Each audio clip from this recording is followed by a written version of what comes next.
At the end of this video, we'll take a look at Mad Ramp's innovative pivoting ramp system, the safer, easier way to transport your ATVs and snowmobiles. Stick around.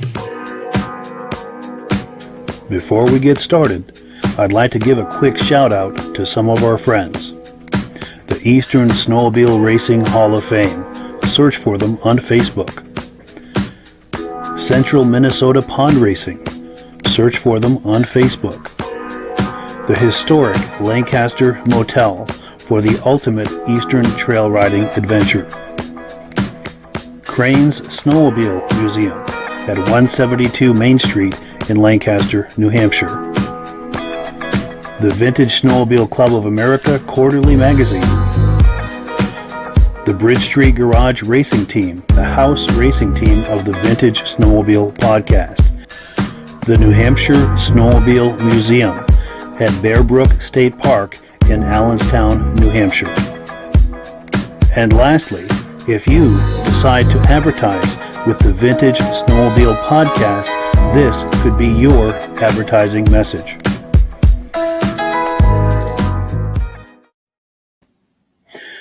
Good evening and welcome to the podcast. I'm really glad you're here tonight. We have a robust lineup. Let me say it again, robust. I've got to practice that word. It didn't come out right the first time. Robust lineup of vintage snowmobile entertainment on tap for you tonight. Here's the menu. I was going to have a live guest, but it's not going to happen tonight. But the good news is the next 3 weeks we have live guests lined up each and every podcast. And that is my goal, is to have someone on here live every week. But we just started the podcast live again this month of October, and it's taken a little while to get the ball rolling as far as getting the Rolodex primed the way it was last season. So before we get started, let's make sure everything is working properly. If you can see my face and hear my voice, I'm going to ask you to make a comment.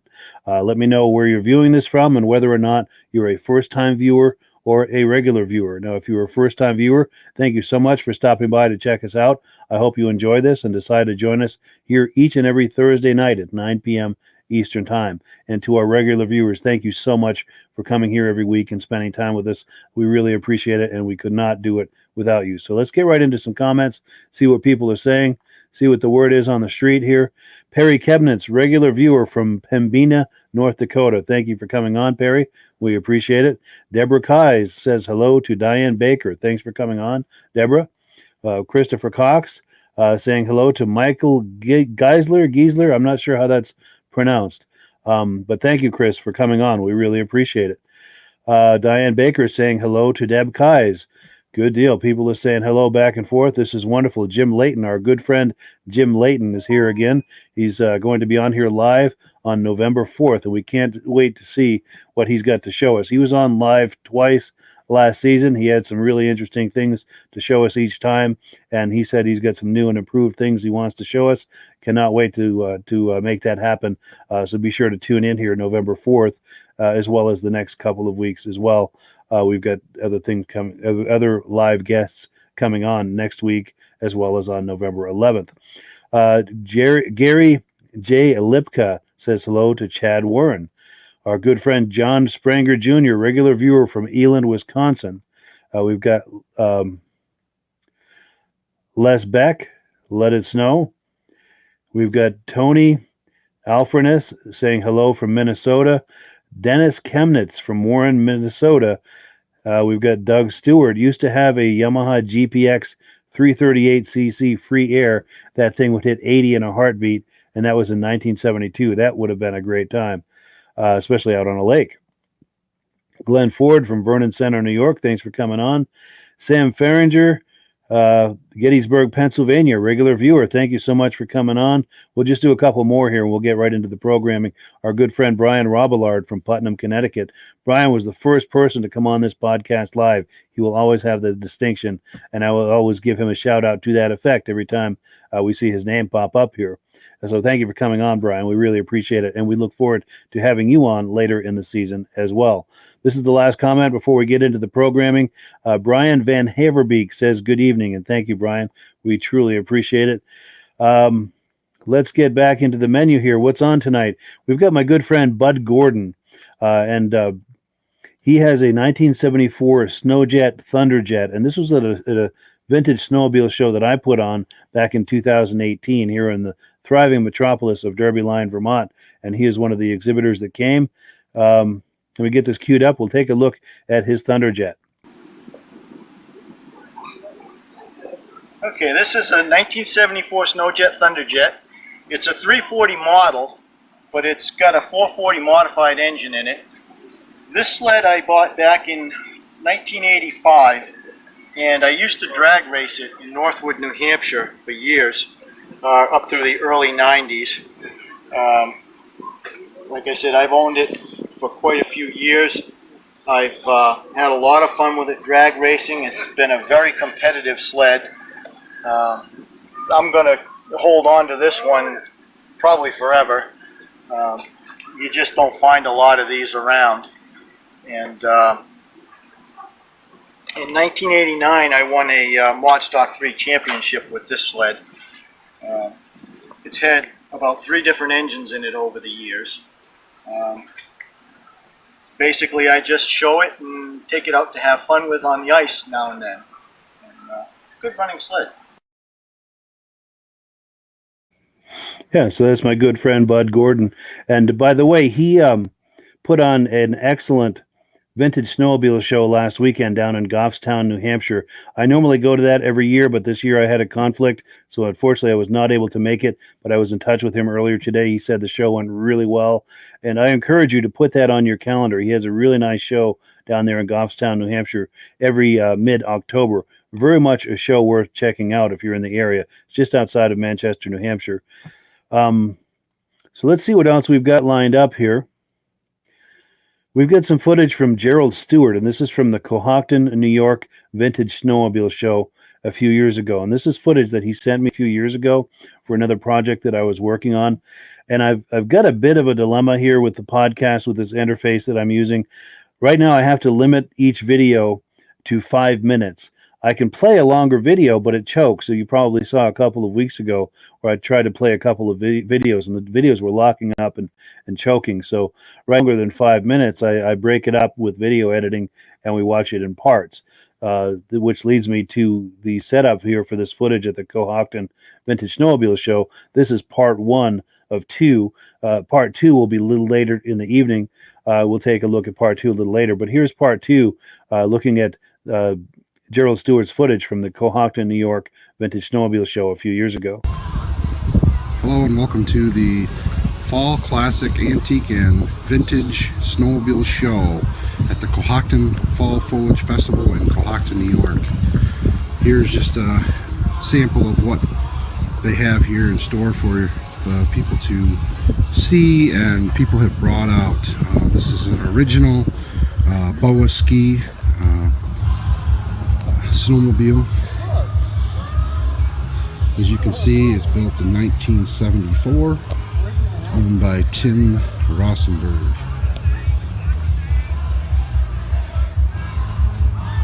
Next we have 1971 and 72, an Artie Cat Cheetah, owned by Gary Clark. And right behind it we have a original Artie Cat Cutter, as you can see, also owned by Gary Clark. As we work our way down through, you see another old relic, 1974 Gorski Sport, owned by David Newton of Finn Lake.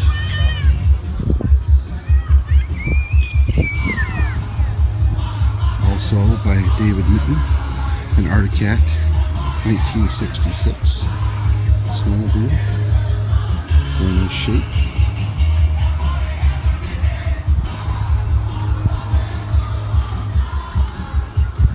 Next we have a 1985 Yamaha SRV Tyler Brody.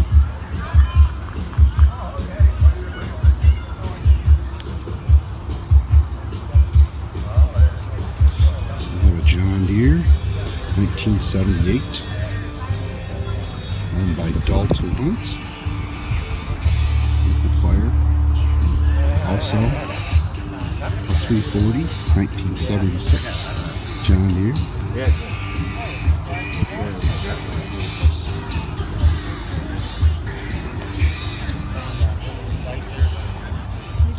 Very interesting machine here. The wheels. There you go, Tristan. This is a 1971 Rupp 440, owned by Tim Walsh. This is a custom job.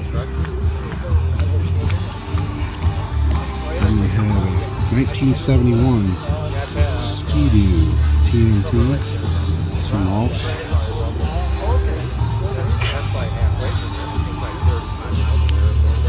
Also, 1971 restored Ski-Doo TNT 640, also owned by Tim Walsh. We got a 1971, another 1971 Ski-Doo TNT 440, owned by Tim Walsh. And we got a little miniature version for the kitties down here as well. And some older models here. Another 1971 TNT.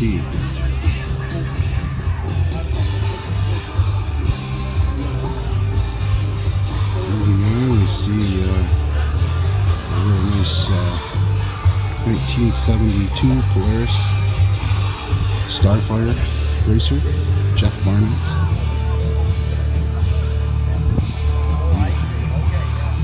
And we have a 1977 Yamaha Exciter. Really good shape. Run by Jan Westeros. And we've got another one, 1974 Yamaha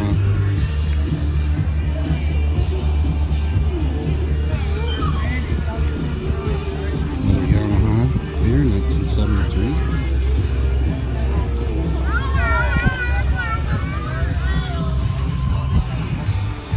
And we have a 1971 Yamaha 55-37 by Mark Zula.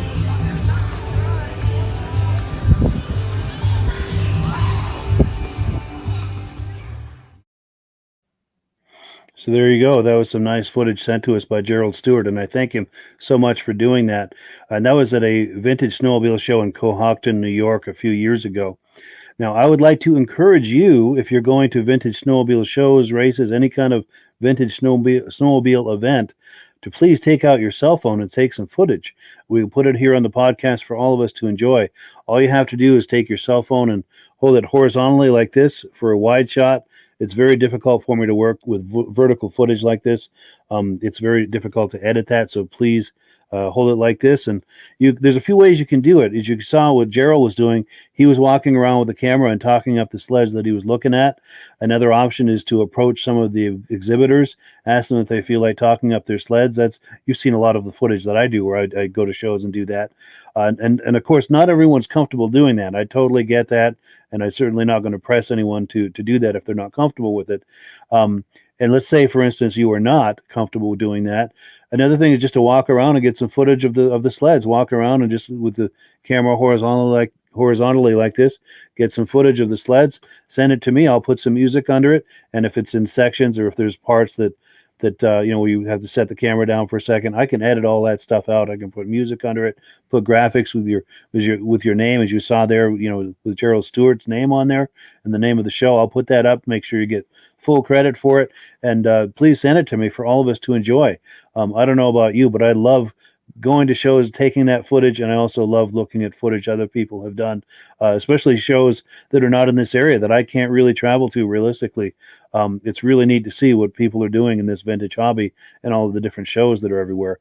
And one of the things I really like to see is there are more and more shows popping up, more new shows popping up every year, and they're incredibly well attended. I'm really encouraged to see that. That tells me that this vintage snowmobile hobby is in very good health and makes me very happy. What I wanted to also, let me change screens here on my interface. If you have footage or taking footage, this is how you send it to me. And if you're having trouble sending it to that email address, just send me a message, and there's a number of different ways you can send the files to me. In the description of this podcast is a link to a video that shows how to share video files with me using either Google Drive or Dropbox. And I would love to see that footage so we can all enjoy it. And one last thing before we get into the next video is we've got some more comments coming in. We've got Kevin Struck from Michigan, Starcraft Snowmobiles. Those were great snowmobiles. I remember those. Jack Ulch saying hello. Thanks for checking in. Appreciate it. And Jack is a regular viewer, by the way. He sent us some excellent footage last winter, and I hope that you're planning to attend some vintage snowmobile events again, Jack, and sharing some footage with us. We would love to see that. Thank you again so much for the footage you sent last year. We were able to spread that out over a few different episodes. That was really nice. Gary Osuntowski is watching. Thank you so much, Gary, for coming on. We appreciate it. Jeff Korn from Indiana. He likes Starcraft and Johnson snowmobiles. Outstanding. Brent Corbin likes Ski-Doo Alpines from mid-Michigan. Twin tracks, single ski. Those were truly cool. And then we've got Jerry Jackson. I was talking to him, chatting with him earlier in the day. Now, Jerry is the organizer of that Cohocton show, and he's telling me that footage was from the 2018 show, and Jeff, the gentleman who filmed it, unfortunately, he passed away last year. That is really sad news. But hopefully, as Jerry is organizing future events with the Cohocton show, he maybe can talk with some of the people that he's involved with and see if maybe they can take some footage, either talking up sleds or just raw footage that I can put music under. We would love to see some more of that Cohocton show on future events that you're holding. We've also got Bruce Halls from Humboldt, Saskatchewan. Thanks for coming on, Bruce. Great to see you. Steve Woodward from Rochester, New York. And before we get back into things, Chuck Luand questioning about Starcraft snowmobiles. I don't know if he's not familiar with them or if he has questions about them. If you can expand on that, Chuck, with another comment, I'd love to hear exactly what's on your mind with that. And Tom Svobodny, I hope I haven't butchered that, from Wilmar, Minnesota. Jim Gaucione, great job. He's a regular viewer, and he thanks us for keeping this hobby going. Thank you as well for keeping this hobby going by coming on here. That's what keeps me going. If people don't show up for this, I would lose interest and not do it. So I appreciate all of you guys who come on here to watch this for doing that. And please share this with friends, anyone who you think might enjoy this. Please share this for all to enjoy and help spread the word about this podcast. And, oh, wait, Jerry has an update. Oh, I see. So yes, thank you for correcting me on that, Jerry. It wasn't the video guy who passed away. It was the Starfire owner who passed away. Thank you for correcting us on that, Jerry. I don't want to report that someone has passed away that hasn't. But yes, thank you for correcting us on that. And one last comment before we get back into the programming. Jared Saylor is watching us tonight from Oregon. And thank you so much, Jared, for coming on. We really appreciate it.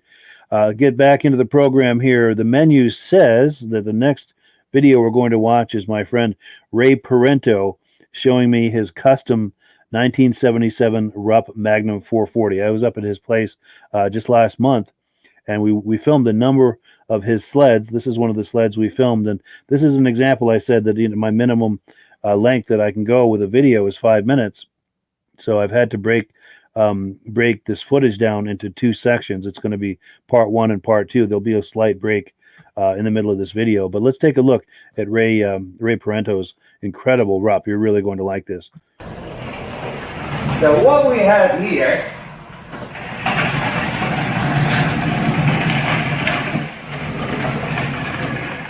is a very custom sled. I had probably got the accumulation of about 5 different sleds here. What it's supposed to be, okay, let me see, where do we start? The biggest hump that came from, it's a 77 Rupp Nitro tunnel. And on this tunnel, this was sent to me from one of my buddies out west. The gentleman's name is Gary Weiss. He lives in Deer River, Minnesota. He said he had a decent tunnel because I had an accumulation of parts, and I said, well, I need a decent tunnel to build this next project. So he wrapped it up with cardboard, and he sent me the bare tunnel. And so we started with that.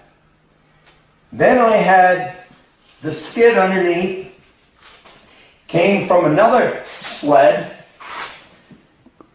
Armin Buto had that up in Pittsburgh. Sure. So Armin had that. And I said, I'm looking for a skid. And Armin handed me this grizzly old looking skid. And he said, well, that was in pretty good shape. So I purchased that. Now, I had a motor from previous projects sitting around. So I had that. I had a decent seat foam. And I just had a pretty good collection of stuff. And I had a pretty decent bulkhead.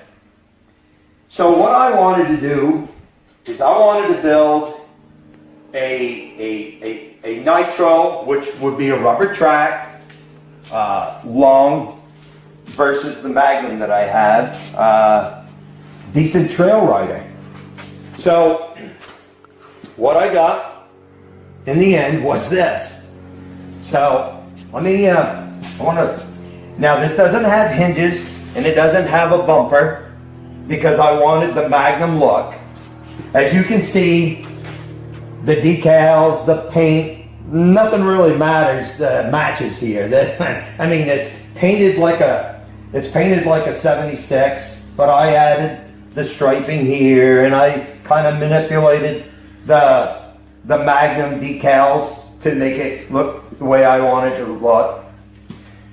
So let me go ahead and pop the hood off. Yeah. Now I got the idea for the rubber hold downs because this is what Bill Stull puts on all his race sleds. Sure, yeah. And I'm like, well, hell, that's a good idea. So I got them from Bill. Nice. So we take the hood off. Oh, yeah, look at that.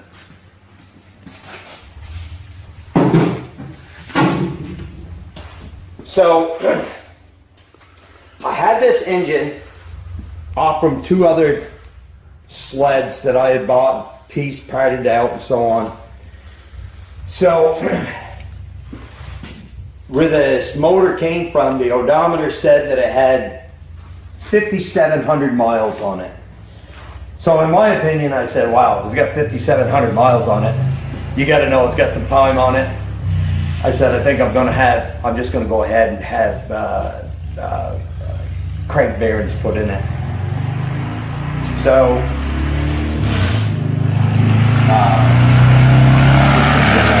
Yeah, we'll give them a minute. And I can edit that out. It's okay to pause for a second. So I called Kevin Hayes from Pipestone, and Kevin said to me, well, hell, why don't you just send the case right to me and we'll do the bearings for you. So I said, okay, that's fine. And I sent that out to him, and he is your Ziona engine guy, if you will. He knows his stuff with that. So I sent that short block out to him, and he sent it back. And this is the result here. So, all right, so that was part one. Let's continue with this conversation with part two. if you look closely, what I did here to make this a Magnum front end, the bulkhead I thought when I purchased it was supposed to be a Magnum bulkhead. I don't know if you can see it, but I had to extend it 3.5 inches right here to give it the width, to make it wide, just like a Magnum would be. And these panels came from Bill, and so I made a Magnum front end. I like the looks of it. I like the width. I think it'll make a kind of a cool trail sled. Being wider, it might handle a little better. Yeah, it's got a great stance. And I had several pieces powder coated.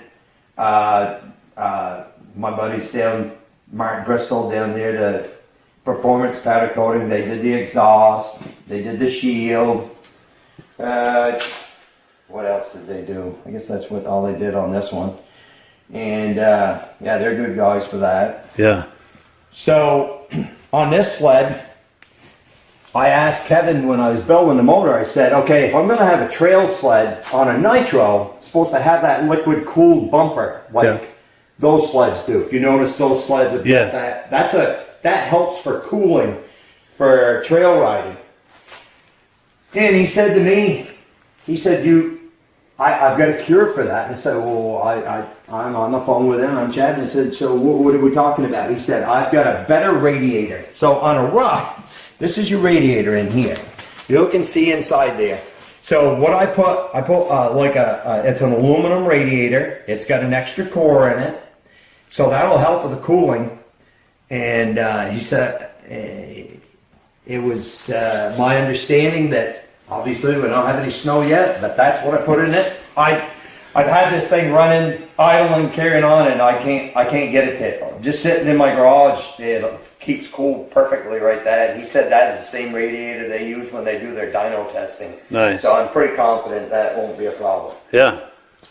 So, but I'm fairly proud about this sled because every nut and bolt on it just about I touched. Yeah.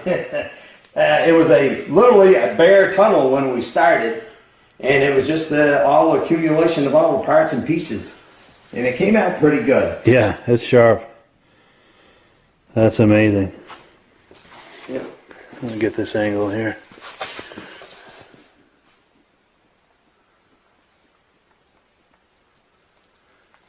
Yeah, that's really nice. Yeah, so how do you like that for a custom sled? It's amazing what Ray Parenteau has done with that.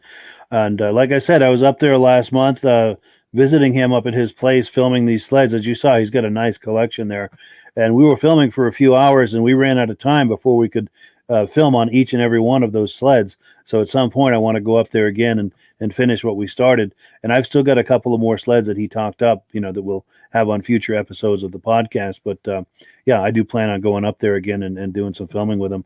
As you can see, he does excellent work, and he's really good about talking them up and giving us all the details on it, all the lowdown, so to speak. If you're viewing this, I know Ray is viewing this. Please leave him some love in the comments. Let him know what you thought about that custom sled and the amazing work he did with that. And let's take a quick look at the comments before we continue. There's a few more that have come in. We have Chuck Lewin. Okay, he's saying he's never heard of the Starcraft snowmobiles coming in, and he's watching from mid-Michigan. Yeah, I think back in the 70s, a lot of boat makers, people were making outboard motors and stuff, were making the snowmobiles. Anybody who made lawnmowers or chainsaws or motorcycles, everyone was getting in on the snowmobile scene, and Starcraft was part of that. But yeah, thank you so much for checking in, Chuck. We really appreciate your checking in and watching this and asking questions. Also, my good friend Patrick Goodrow, who I was chatting with earlier today, he's trying to fix me up with a buddy of his who has a shed full of sleds, and we're going to work out the details on that and hopefully have his friend Dave on here in the near future to look at his sleds as well. Likewise, if you've got a shed full of sleds, or a man cave or a barn or whatever it is you've got, and you've got sleds out there, please go out there with your cell phone like this, walk around, take some footage, talk up your sleds, let us know what you've got there, and we'll put it here on the podcast. I'm going to pop the email address of where to send that right here. That's where you're going to send that, and you also look in the description for details. There's a link for a video that shows how to send your footage to me. And let's go back in the comments because there are a couple of more before we continue with the program. Hello to Pat Lima from Southeast Missouri. Thank you so much, Pat, for checking in. We appreciate your viewing. Dominic Anthony Kane from the Thumb area of Michigan. As Michigan looks like a hand, he's out on the thumb. I don't know. I have to look at a map, but yeah, I know exactly what you're talking about. Alden Banks, hello from New Brunswick, Canada. He's a regular viewer. We appreciate you being back this season and checking us out. Yeah, thank you so much. So let's get back into the program. I'll get some more cool stuff to show you. Now, item number 5 is where we are right now, and Herb Yancy is one of the very top racers of the East. He also did well in other parts of the country as well. But in 2019, he was inducted into the Eastern Snowmobile Racing Hall of Fame. And I've got that induction. And just like I was doing earlier, I'm limited to 5 minutes on these videos, and it took longer than that. So we're going to do this induction in parts. So there'll be a quick break in the middle, but let's get right into it here. Let's watch Herb Yancy, one of the top riders of the East, being inducted into the Eastern Snowmobile Racing Hall of Fame back in 2019. Mr. Herb Yancy.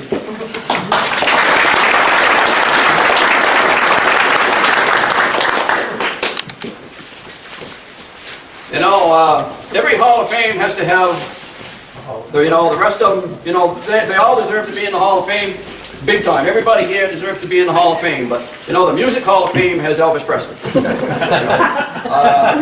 NASCAR Hall of Fame has Richard Petty. The Baseball Hall of Fame has Babe Ruth. Are you ready for this?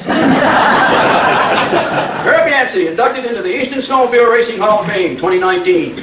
Herb's racing career spans 30 years, from 1964 to 1994. He wore USSA Gold Bibs number 2, 3, 7, and 20. In 1970, Herb raced for Pennsylvania Arctic Cat distributor Penn Arctic. He then began racing for Team Abo, which soon became the most successful team in the history of Eastern Snowmobile racing in 1975. Became the only independent driver ever to win a snow pro race, beating the factory teams in the 650 class at the 1974 World Series at Eagle River, Wisconsin. He beat the snow pro guys. At Peterborough, Ontario in 1975, Herb won the 440 class in the professional driver's circuit both days. He also won a Kilkenny Cup in Mod 2 at the 1975 Lancaster Grand Prix. Counting the 74 win, Herb has won 6 World Series events. He won 3 first at the 1977 World Series in Weedsport, New York, and took 2 more at the 1978 World Series in West Yellowstone, Montana, winning in both the 440 Supermod and the 440X. For his effort, he was voted Star of the Series. Out of the 99 events Herb entered in 1977, he won 77 of them. Herb won the coveted Adirondack Cup in 1978 and became Driver of the Year for the 1978 season. In all, Herb Yancy garnered an amazing number of trophies, estimated to be between 1,200 and 1,500 during his racing career. His record as an independent, non-factory snowmobile racer is unmatched by anyone's standard and may never be surpassed. Ladies and gentlemen, please bow or curtsy.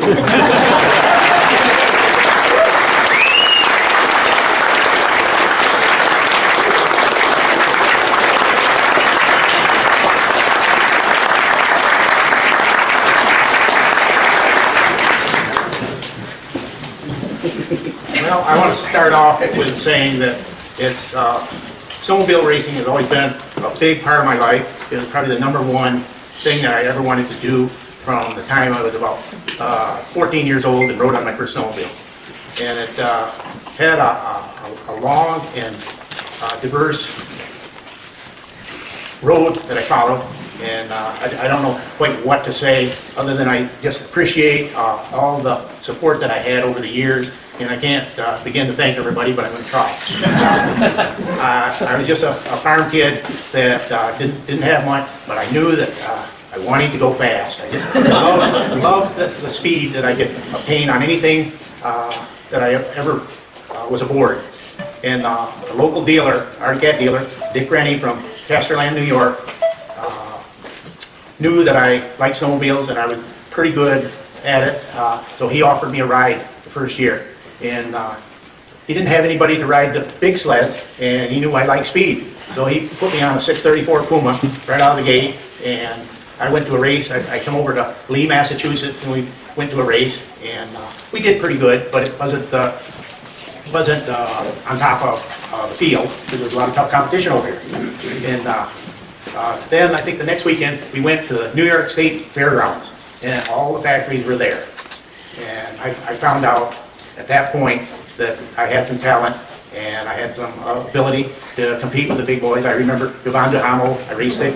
He was in the class with me in the 650 class. And make a long story short, I wound up placing third against the factories way back then on my first early beginning. But there's a long road after that. Once I got done with the dealer racing for Rennie Sales and Service, I moved to New Jersey, and I didn't know what I was going to do in New Jersey as far as snow sled racing, because there was no races there. So I got hooked up with a Pennsylvania distributor and Penarty, and they didn't have any big sled drivers either, so they were glad to welcome me on board. So I raced all over Pennsylvania until 1974. And the induction continues. Let me click the next part here. And had quite a lot of good success and run into a lot of tough drivers down in that neighborhood. Then I, as one of the people were mentioning, the sponsorship or the dealers or distributors were getting acquired by Nero Equipment. They acquired Rodco in New England here, and then they acquired the following year, they acquired Penarty. So at the end of the 74 year, I was done with my sponsorship again. So I went to Eagle River for the snowmobile race World Series that year, and I was going to run against the Snow Pro because I always lagged a few points from being in the top 10, so I missed my invitation in 74. And when I got out there, I said, well, I can run against the factories. So I signed up, and in the afternoon, early afternoon, we had the Snow Pro, they were the elite show, so I was signed up in that class, so I went out and practiced on the racetrack. Well, my sled broke down because it wasn't up to par. So the night before at the restaurant, Bill Abel offered me one of their sleds, and I said, no, I'll ride mine. So I rode mine and it broke down. So then, after it broke down, I said, well, there's one chance I can still get in.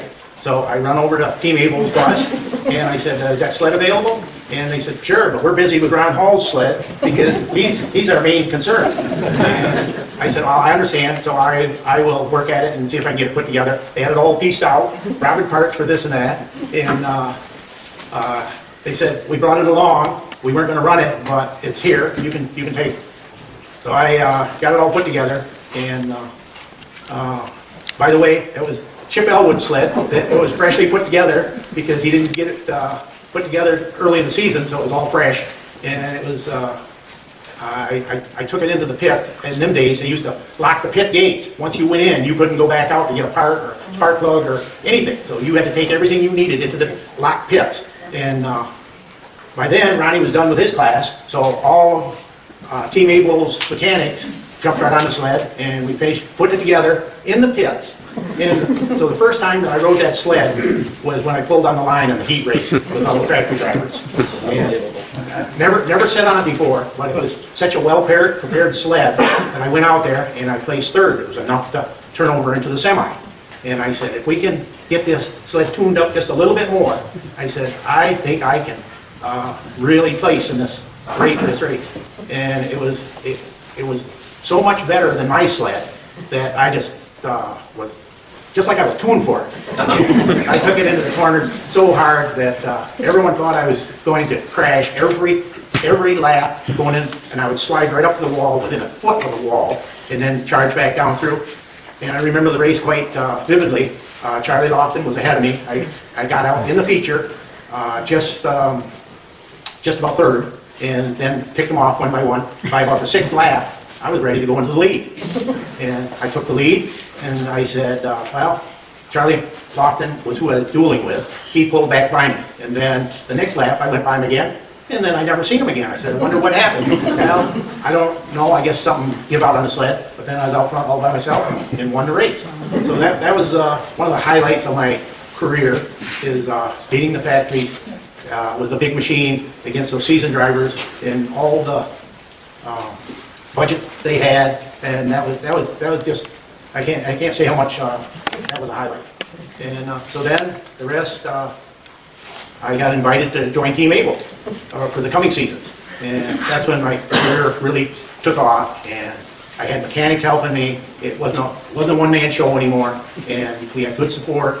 And so I owe so much to Team Abel and the whole crew, Ronnie and Chip and the mechanics. That just made everything possible. It left me more time to concentrate on driving, and as some of you probably know, I was a pretty intense driver. I was all business, and when I went to the races, there was no monkey business. Everything was serious. So I just, I could go on and on about my stories. If you want to talk to me one-on-one or anytime, I'm available to correspond with any or everyone, because the sport will give me so much in my life that I can never repay what I owe.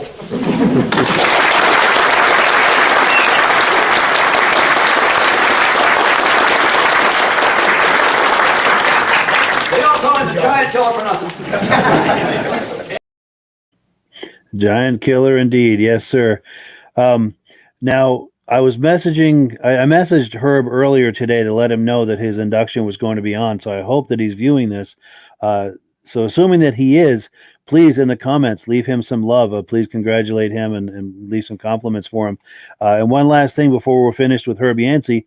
After the induction ceremony, I managed to catch him for a quick interview. Let's take a look at that interview with Herb Yancy. I can't be thankful enough to this organization, Paul Crane and Midge and his other associates, which I don't personally know, but this is a great thing for snowmobiling and the vintage aspect of it. It's just phenomenal that I am a part of that. I feel honored to be inducted into this year's inductees. I have so many people to thank that it's hard to go through and mention them all. Sure. But snowmobiling is so much of my part of my life. Do you have any fond memories of if like racing memories that come to mind? Any like maybe like a racing story you would like to share? Or? Well, all these stories, like I mentioned in the presentation, Sure. I always loved running against the factory because they're the best. They got the best budget. If you could even stay with them, that's such an honor. Sure. And I loved it when they would when we'd pull in, especially with Team Able. I've heard this quote many times, and I've read it in print in Warriors of Winter, that there comes that Team Able and that damn Yancy. So that kind of tickles my fancy. Nice. And I just loved racing against them because they're the best of the best. And so where does that put me? I'm right there in the same category. Nice. And it's nice to have that feeling, Yeah, for sure. to know that you're that caliber. Yeah, and that people are still thinking about it these many years later. Yes, and I didn't realize it until just recent years, digging up all this old stuff, that I was just one driver that was, they loved to watch race because I was so animated and all over that sled. I did whatever I needed to. I could jump on printer any sled and bring it in, even if it didn't have a track record of being a winner. It was so great to get the most potential out of a unit when you're on it. And I ran various sleds for various people over the years, and some of them I said, I don't know how the driver could drive that sled, but I would still get it around. Nice. And, it's just such a honor to be recognized for what's going on now, the resurgence in this vintage program. So I just talked to Mark Bellinger, and he did Midge's sled, restored it with two other guys, his son and another guy, and they're getting involved in the vintage racing. So I'm sure we're going to have a good association, because he does just a super job restoring them sleds and making them look great. Great. Well, thank you so much. Thank you. Yeah. Yeah, Team Abold and that damn Yancy. That's the greatest line I think I've heard on this program. That is really cool. And I see some comments have come in.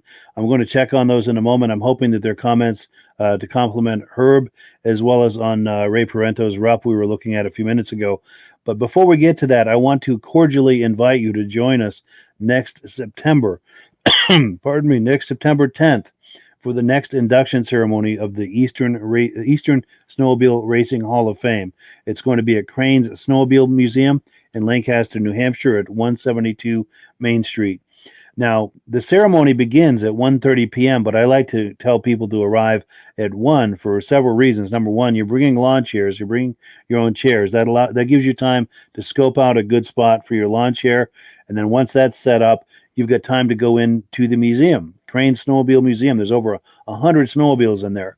So you want to make sure that you're budgeting time enough to go in there and check that out. You don't want to miss that, come all that way and not go in and check out the museum. And then once the ceremony is finished, then we've got the after party over at the Lancaster Motel. Our good friends over at the Lancaster Motel host the after party. And it's just a short walk away from the museum and the ceremony. So if you're planning to join us next year and you're driving any distance, the place to stay is the Lancaster Motel, because as the after party winds down, it's just a few short steps to your room. And if you're thinking about doing this, I encourage you to contact the Lancaster Motel right now, because every year this event books the motel solid. So if you're thinking about doing this, call the motel right now and book your room for the September 10th induction ceremony next fall. Okay, so let's get into some comments here. We've got quite a few that have come in. This is wonderful. Let me find my place here where I left off.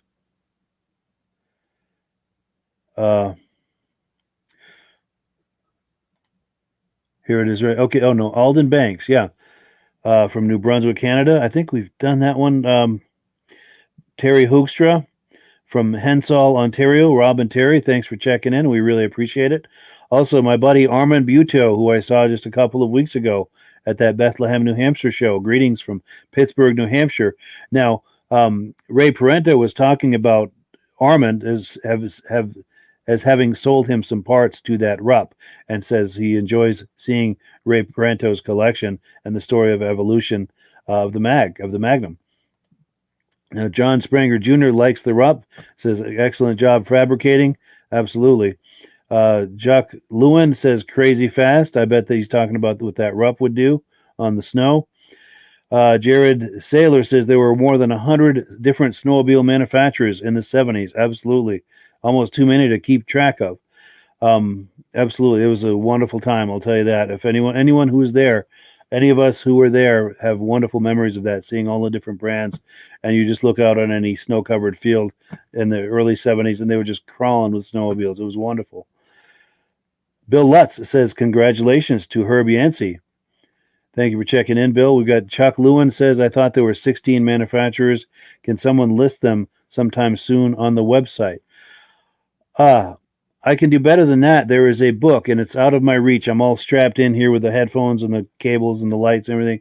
But on a future edition of the podcast, I will bring out that book, and it lists all the different manufacturers, and I'll include a link of where you can buy it. So thank you, Chuck, for bringing that up. We will get you fixed on that on a future episode. So please check in with us here every Thursday night for an update on that. Dominic Anthony Kane says, congratulations to Herb. Outstanding. Jim Gauchione, Herb is a great guy. Thank you for checking in with these compliments. This is wonderful. Chuck Lewin says, intense riding is what Herb used to do. Absolutely. Bruce Hulls says he believes there were over 250 manufacturers in the 70s. And that is entirely possible because there were people doing it out of their garage. They would buy the components, assemble them, and sell them locally. And these are things that maybe never got on the radar as far as magazines, TV, or things like that. So, yeah, and if anybody has any of those old sleds, the really obscure ones, we would love to have either photos of it, or if you can take some video of it, talk it up with your cell phone. Just hold your cell phone horizontally like this for a wide shot and talk it up. Send me the footage, and we'll share it here on the program so that we can all enjoy it. Chuck Lewin says, how many now? I think just the four, the big four, Arctic Cat, Polaris, Ski-Doo, and Yamaha, unless there are some off-brands. If somebody knows of others, weigh in here with a comment. Chuck Lewin says, keeping it alive. Yep. Pat Lima says, great story. Thank you for checking in. Josh Leviker says, Herb is the Dale Earnhardt of oval racing. Absolutely. And it was wonderful to have him on tonight. I sincerely hope that Herb is watching tonight so he can see this, see all the compliments that people are making for him. Chuck Lewin says, yes, looking to get back up there and ride that Rupp. Perhaps when there's snow on the ground, we'll go up there and visit Ray and see if we can do some yard riding on some of those Rupps. Get some footage of that. That would be incredible. So what do we have next here? We're winding down the program. Just a couple of more quick videos. If you were on here last week, you heard me talking about that Vintage Snowmobile show that happened in Bethlehem, New Hampshire on the 9th of October. It was a first-time show, and it was very well attended. You heard me talking about all these new vintage snowmobile shows that are popping up and how well attended they are. It's just a wonderful thing. This hobby is alive and well, and I dare say vibrant.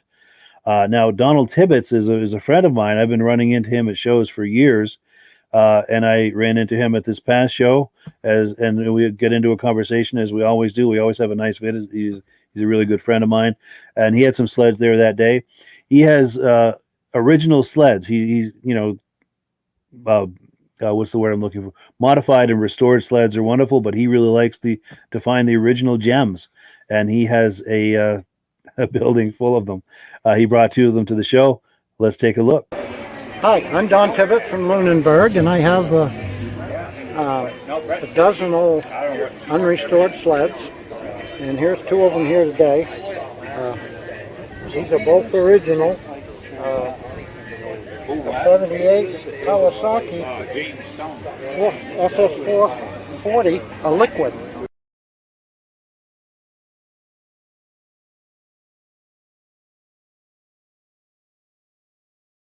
And then I got this Evinrude I picked up a few years ago, and it's a skimmer 440S.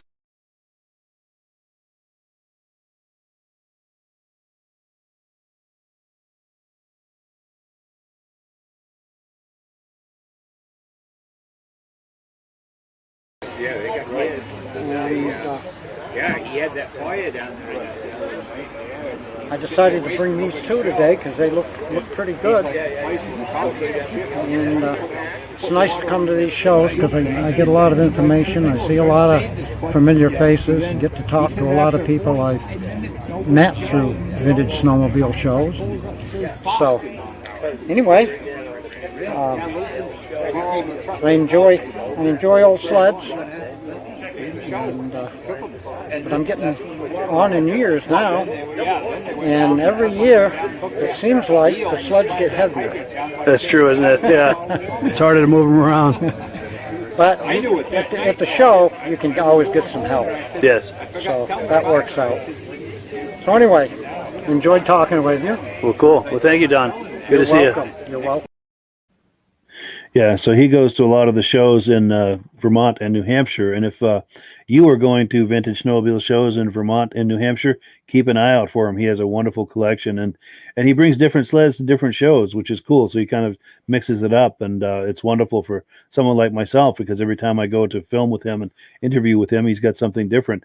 In fact, if you were watching last week, that cat in the cradle sled, that El Tigre that was on that little dolly or cradle with wheels, that was his sled. That was from a few years ago in Lancaster, New Hampshire. But yeah, he's a wonderful collector and a wonderful guy. Now, lastly on the program, as you saw earlier, we were looking at that footage from Jerrald Stewart of the Cohocton, New York Vintage Snowmobile Show from 2018. We're about to look at part 2 of that because I did have to break that up. As I said, I can play videos on this interface that are longer than 5 minutes, but they choke and they lock up on me. So I'm having to break them up in editing into segments that are smaller than 5 minutes. So without further ado, here is part 2 of the Cohocton, New York Vintage Snowmobile Show. 1971 Ski-Doo TNT.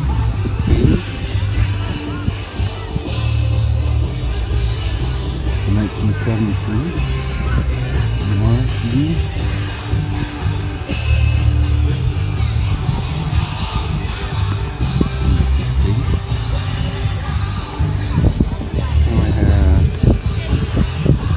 Yancy, 1973,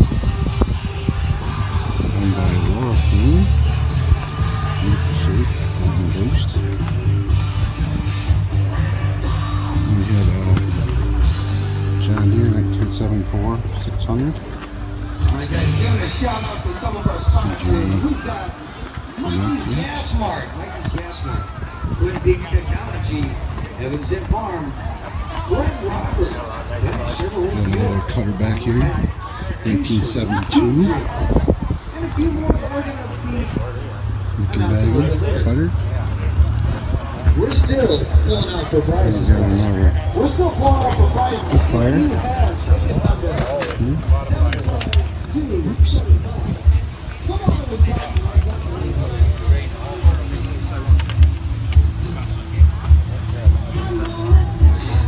75, 79 Spitfire, John Deere. We have a Moto Ski, 1871. Yeah, this is one. Get more than two of them. Like just narrow, make that half. We have 1970. 600 restored Kemp, cast style on the look, beautiful shape. Another one here, Chris, 1972, also pure Kemp.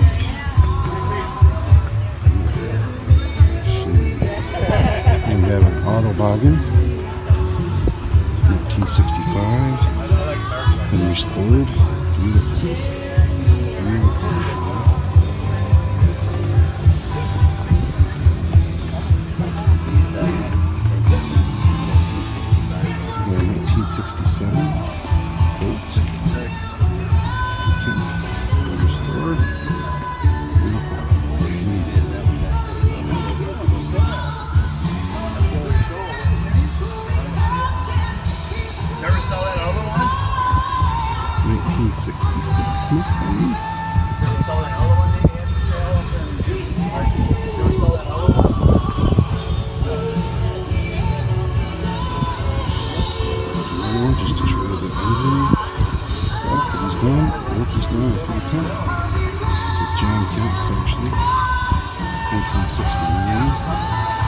Polaris Mustang. We have another Polaris TX 500, 1974. Another very nice, wow, polished up machine.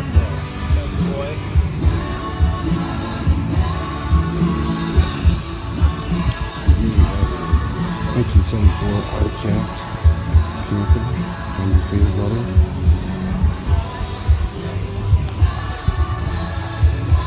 Very nice Art Cat there. And at the end of the show we have a pair of Dear Johns here owned by Jim Van Warmer. 1974 300, as well as a 400 John Deere. 1973.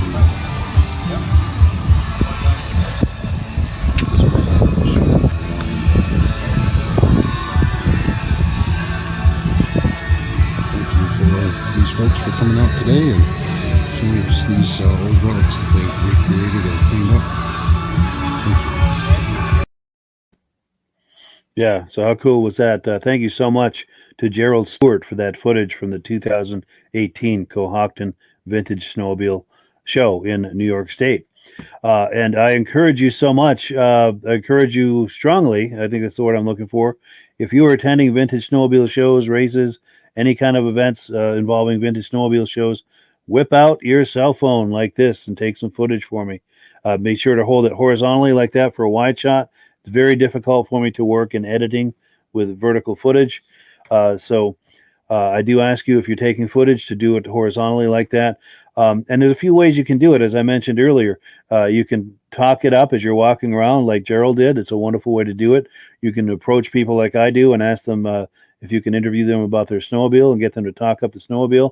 And I get it that not everyone's comfortable with that, and that's fine. If you want to just walk around and get some footage of the snowmobiles that are there. Pardon me. Sorry about that. I think I'm going to live. Pretty sure we'll know here in a few seconds whether or not I lived or not. But yeah, just walk around, get some footage, and send it to me, and I'll edit any rough spots out of it and put some music under it and put some graphics on it, telling where the show is and who shared the footage. So your name will be on there, giving you full credit, so that we can all enjoy it. I don't know about you, but I love looking at footage from these different vintage snowmobile shows. That's why I go to those shows and get footage, and I love to see footage from other people at other shows, especially ones that are shows that are further than I would drive to. So please give that some thought. I'm going to pop an email address on the screen. So if you've got footage, this is where we're going to send it. And if you're having trouble sending it, there's a link in the description that shows how to share video files with either Google Drive or Dropbox. There are other ways to do it as well, but there's some other third-party file sharing sites, but those are two of the easier ones to use. And if you're having trouble with any of that, just send me a message. Say, hey, Mike, I've got some footage. How can I get this to you? And we'll figure it out. Before we finish the program, let's take a look at a few more comments. A few more have come in. Les Beck says, any info on that 72 Nitro hood with the hood pins behind the Magnum? That is a good question. And if Ray is on here watching, maybe he's got answers for us, because I don't know if he's watching it live. He gets up real early, so he goes to bed real early. But I know he's going to watch this, as he's able to. And Ray, if you're watching this, leave a comment to Les in this comment area so that he can find an answer. And that's one of the things too that in the last few minutes of the program, one of the things that I like for this podcast to be is a place for people to share information. So if you've got a vintage sled for sale, or a question about how to do some sort of a repair or maintenance or modification, post it here in the comments, and I'd love to see people answer those questions. As long as it's related to vintage snowmobiles, I don't care if you've got something to sell, or what the theme of it is, or like that. As long as it's related to vintage snowmobiles, it's fair game here in the comment section. If you've got something for sale, or if you've got a technical question, or a question about, like Les has here, any info on a 72 Nitro hood with hood pins, post it here in the comment section. We've got Jerry Jackson, he's talking about that Cohocton show. He's talking about the Pete Kemp collection out of Castile, New York, that was on that video. And then Jim is the co-chair of the show for that Cohocton show. And it's great to see the Cohocton show on this program tonight. And like I said, Jerry is the gentleman who's in charge of that show. And I'm hoping that Jerry will work with us on future shows. I think they do one in June and later. And he told me, but I forget. I don't know if it's September or in the fall. But as you are having those shows, Jerry, if you can walk around, or anyone that you can talk into walking around with a camera to do some video, just hold it horizontally for a wide shot and just get what you can get, whether you're talking it up or interviewing people or just walking around, and I can put some music under it and graphics on it. I'd love to see more of that show. And as you come up with graphics to promote the new shows, share me the graphic on an email, and I'll put it here on the program, and we'll talk it up. So anytime you've got any, and not just Jerry too, but anytime any of you have a vintage show or a race or anything vintage that you're involved with and you want to promote it, contact me. I'll put that email address on the screen again. And where is it? Right here. And I will be happy to do everything I can to help you promote that with this podcast, as well as my Vintage Snowmobile Lovers Facebook page. I have other Facebook pages and groups as well. In fact, this podcast simulcasts to 8 different places on Facebook and YouTube each and every week, every Thursday night at 9 p.m. And I hope if you are a new viewer, you'll decide to join us here every week for that. And to the regular viewers who join us, thank you so much for checking in every week and being a part of this. I could not do this without you. This would get boring incredibly quick if people weren't checking in each and every week. I would get sick of it real quick if there weren't people watching. So thank you so much for making this possible. Yeah, I really appreciate it. Oh, one last comment's come in. Let's see what we've got. Oh, here we go. Jerry's saying we will definitely be doing more. Thanks, Mike, and he likes the podcast. So thank you so much, Jerry. Really nice to meet you. I'm going to send you a friend request so we can communicate directly, because we were communicating earlier today on one of the Facebook pages that I have, which is fine, but I don't check that very often. Also, as far as those Rupps, this is an answer to Les Beck asking about that 72 Nitro hood. We have a resident Rupp expert on here tonight, Armand Buteau. Now, Armand is saying that is a Bill Stahl build, and Bill is out in, I think, Wisconsin. He is also a Rupp expert. He sells a lot of Rupp parts, has a Rupp museum.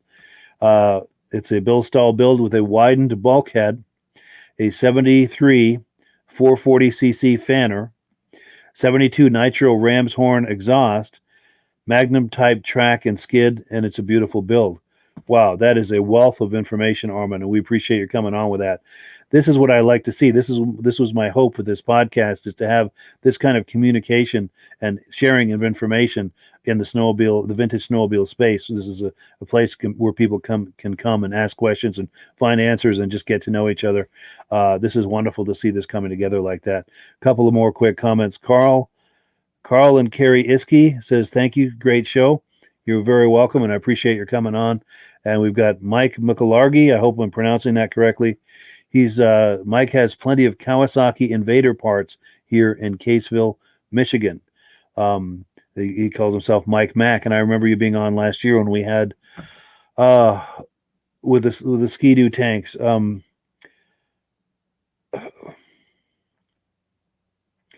drawing a blank on his name. I apologize, but it's at the tip of my tongue.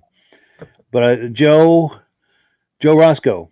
Okay, I was having a senior moment, but I managed to wiggle out of it. So, but for the grace of God. So I know Mike Mack works with Joe Roscoe. And, if you're interested in Kawasaki Invader parts, you see Mike on there, reach out to him. He's watching this on YouTube right now. Some people are watching this on YouTube. Others are watching on Facebook. But this is just a wonderful way for people to share information and find each other for questions and parts wanted, sleds for sale, whatever people are looking for. All right. I believe that is it. Thank you so much, everyone, for participating tonight, either by way of comments or viewing, or if you can share this with friends. If you like this podcast, please, please, please share this with friends, anyone you think who might enjoy this. If you could share this with them to help get the word out, it helps to grow the podcast and make it even bigger. And I thank you in advance so much for doing that. So, all of that being said, let me get to the right place here. We always close the program with some words from our... Oh, I missed one thing. I see another comment coming in. Les Beck says, thank you. And thank you as well, Les, for being on. I really appreciate it. And without further ado, here's a word from our friends at Mad Ramps. If you like what you see and want to order, use the link in the description, and I'll send you 3 free Vintage Snowmobile DVDs for ordering through me, because I make a commission on that. And I thank you for supporting the program in that way. Here we go, our friends at Mad Ramps. It's the ultimate combination of simplicity and ingenuity. The newest way to load, unload, and transport your ATV or UTV. The Mad Ramps Pivoting Ramp System. Made in the USA and engineered for strength and durability. Maneuver through tight places and over rugged terrain with plenty of ground clearance. No licensing, no ongoing maintenance costs, and no storage hassles like trailers. Won't slip or move like conventional ramps. Free up more cargo space in the bed of your truck. Securely connects to your truck's receiver hitch. Easily extends for safe loading and unloading. Seamlessly retracts for highway and off-road travel. DOT approved in all 50 states and Canada. Quickly disconnects in under a minute. A unique space-saving storage system. The Mad Ramps Pivoting Ramp System. Go farther. Go faster. Go safer. When you order using the link in the description, I'll send you 3 free Vintage Snowmobile DVDs.